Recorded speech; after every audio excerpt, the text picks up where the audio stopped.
Hello friends, welcome to வசனம் சமையலறை. இன்றைக்கி பனானா வச்சு எப்படி ஒரு ஸ்வீட் ரெசிபி செய்யலான்றதை பார்க்கலாம். அதுக்கு 4 சின்ன பனானா பழுத்த வாழைப்பழத்தையாக எடுத்திருக்கேன். இதோட ஒரு ஒரு கப் நாட்டு சக்கரை போட்டுக்கோங்க. ஒரு 2 பிஞ்ச் அளவுக்கு வெனிலா எசன்ஸ் ஆட் பண்ணிக்கோங்க. ஆப்ஷனல் தான். உங்கள்கிட்ட ஏலக்காய் வேணும்னாலும் 2 ஏலக்காயை ஆட் பண்ணிக்கோங்க. இதை மிக்சியில் ஃபைன் பேஸ்ட்டாக அரைச்சி எடுத்துக்கலாம். அதுக்கப்புறம் சூடான கடாயில் 1 கப் கோதுமை மாவு, 1 கப் ரவை, இதை நல்லா இதை நல்லா வதக்கி எடுத்துக்கலாம்.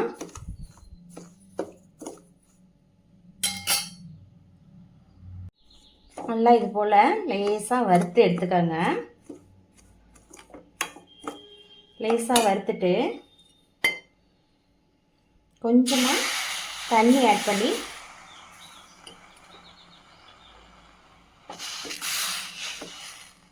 கலந்து விடுங்க.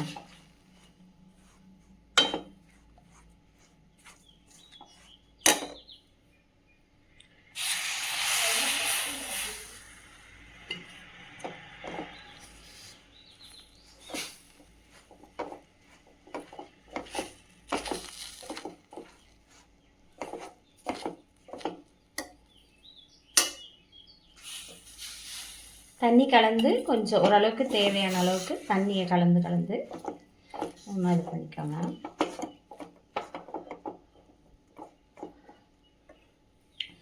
இந்த ஸ்டேஜில் நம்ம ஆல்ரெடி மிக்சியில் ஃபைன் பேஸ்ட்டாக வாழைப்பழத்தை அரைச்சி வச்சுருக்கோம்.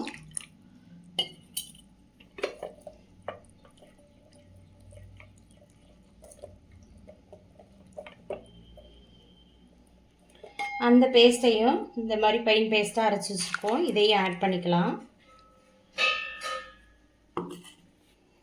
இதை எல்லாத்தையும் ஒன்றா கலந்து விடுங்க.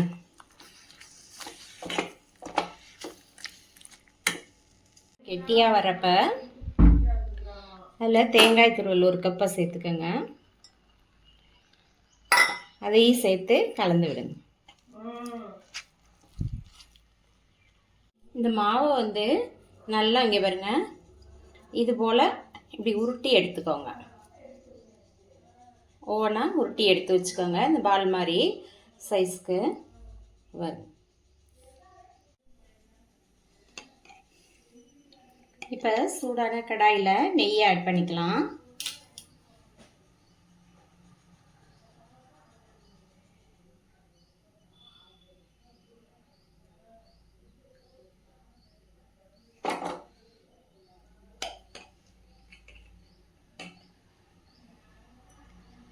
நெய் ஆட் பண்ணிவிட்டு நம்ம ஆல்ரெடி இந்த மாதிரி பால் மாதிரி உருட்டி வச்சுருந்தோம்.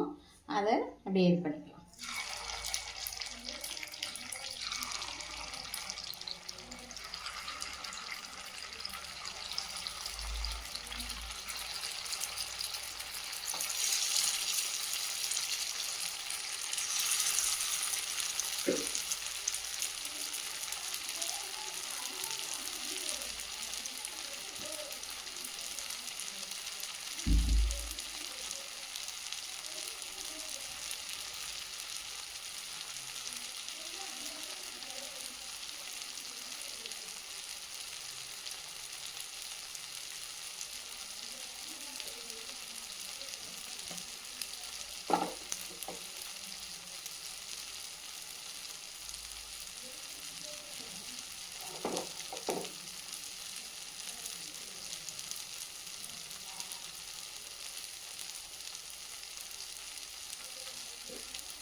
நல்லா திருப்பி விடுங்க. அவ்வளோதான், நம்மளோட டேஸ்டான பனானா ஸ்வீட் ரெசிபி ரெடி ஆயிடுச்சு. இதை சூடாக சர்வ் பண்ணி சாப்பிடுங்க. வசந்தம் சமையலறையை சப்ஸ்கிரைப் பண்ணுங்கள், லைக் பண்ணுங்கள், ஷேர் பண்ணுங்கள். தேங்க்யூ.